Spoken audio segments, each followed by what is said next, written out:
Good afternoon, it's Tony here from Locks to Who, and today I am bringing you possibly part one, possibly part two of my blogs on the ongoing watch of Doctor Who from the start to the end to the Paul McGann TV movie, and today to talk about The Edge of Destruction. Which is the end of the first 13 episode. I'm going to call it a block. That isn't kind of what it is, but the first 13 episode block of the original run of Doctor Who, which was released as part of the beginning box set, along with An Unearthly Child and the Daleks. It was originally broadcast between the 8th and 15th of February 1964. Episode 1 was directed by Richard Martin, episode 2 by Frank Cox, and actually you can see a real difference in directorial choices. I think Frank Cox is more standard BBC direction of the time, whereas Richard Martin's is a little bit less so. It's a strange story. It's set entirely in the TARDIS and only features the main crew, so it's the Doctor, Ian, Barbara and Susan.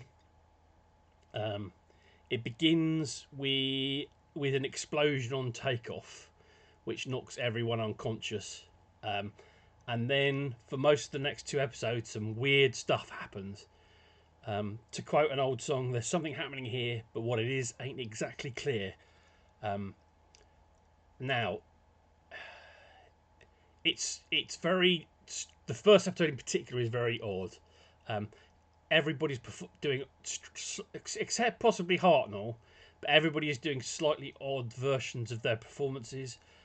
Actually, and perhaps Jacqueline Hill's Barbara, who seems to recover from the ordeal faster than everybody else. But William Russell and Carole Ann Ford are playing very odd versions of themselves. I mean, William Russell I think even changes his voice a little bit in the first episode, so he's speaking a little bit more like he's been hypnotised or dazed, which is kind of a distraction from what actually turns out to be the issue. But weird things, as I said, weird things happen. The TARDIS is playing up. It seems to be in trouble. The Doctor seems to blame Ian and Barbara for what's going on. The tension there is brilliant. Jacqueline Hill does a brilliant job with the speech that Barbara gives to the Doctor in the first episode about how he should get down on his knees and thank them rather than talk to them the way he's talking to them. And actually, by the end, the Doctor has upset Barbara and Ian quite a lot. Ian seems to shrug it off, just kind of, that's fine. And for a short while, Barbara is less impressed. But again, in the end, she sort of kind of shrugs it off. In fact, you might argue this is the story where the Doctor starts becoming the Doctor that we know,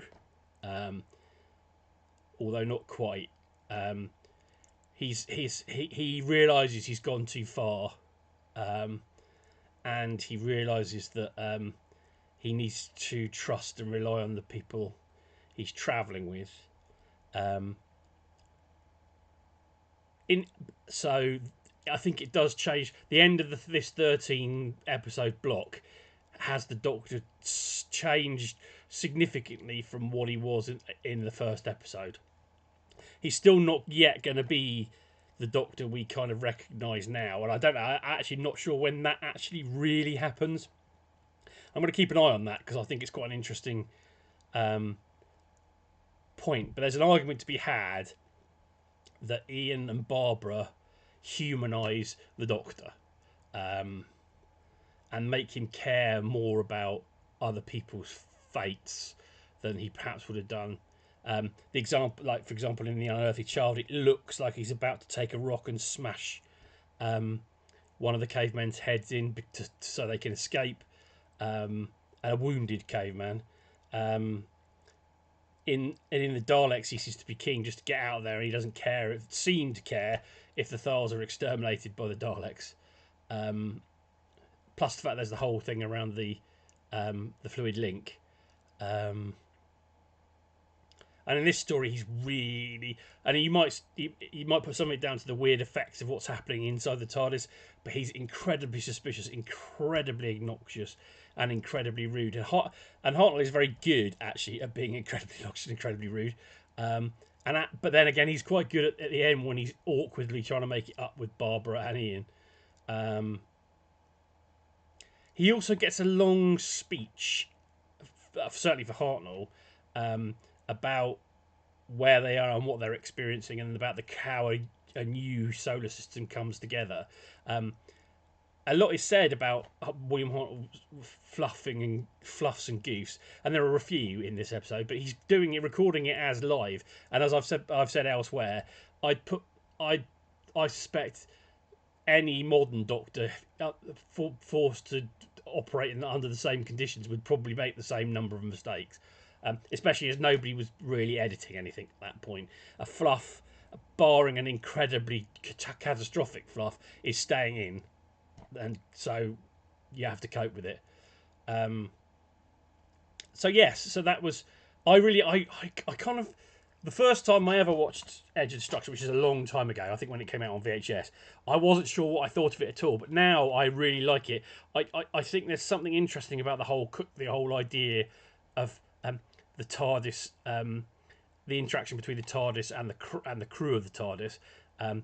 In this, by the time we get to modern Doctor Who, the implication is that the TARDIS is alive in some respect. The way the Doctor talks about it in this story is it's a machine, and it has a machine intelligence, but it doesn't have Sharon Jones inside it. Sorry for want of a better phrase.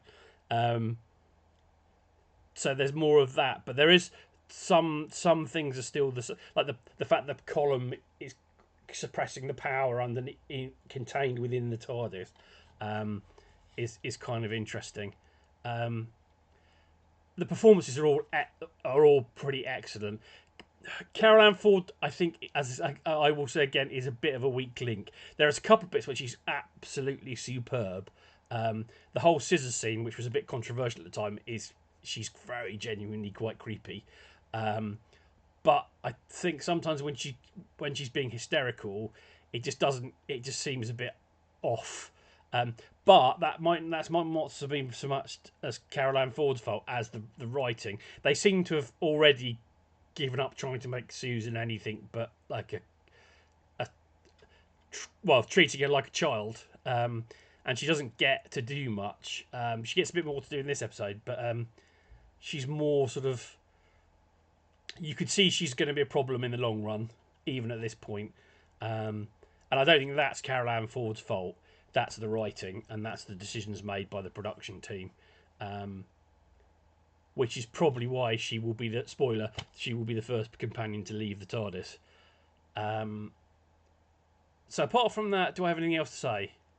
No. The end of part 2, as previously, rolls into the first part of the next story, which is Marco Polo.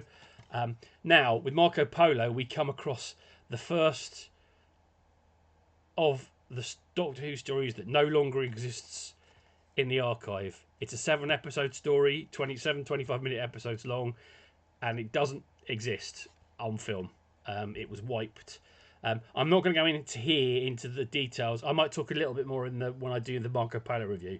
I won't talk about the full, like the process that led to all these things being wiped, and the process of recovery that is still ongoing.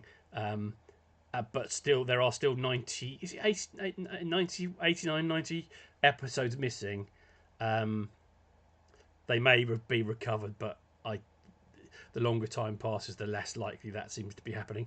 The one miracle is that from day one, somebody seems to have been recording audio of Doctor Who off of the television. So every single episode of Doctor Who exists in an audio form. Which means you can listen to the episodes. Some of them have been reconstructed by fans. A fair chunk now have been animated by the BBC and released on DVD.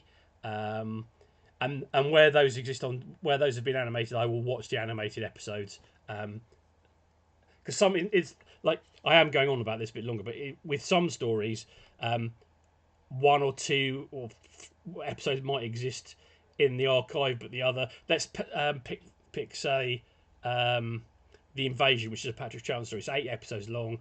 2 episodes are missing from the archive. 6 exist. The BBC have animated the 2 missing ones. So sometimes the BBC do that. They've animated stories. In the case of Marco Polo, because it's 7 episodes long, because it's historical, which I will talk about in the next episode, there is an element of I suspect it'll be a late to being animated if it's ever animated at all. So I will be listening to the audio versions only. So my review is going to be based on that, and I might reread the novelisation to talk about that a little bit, as a sort of ring around the audio, the audio. But yeah, that's it. Edge of Destruction. End of the first block of Doctor Who. It's possible that Doctor Who might have been cancelled at this point, but the Daleks has basically saved it. Yeah, have a good one, and I will speak to you either later after I've watched the Dalek film, or tomorrow.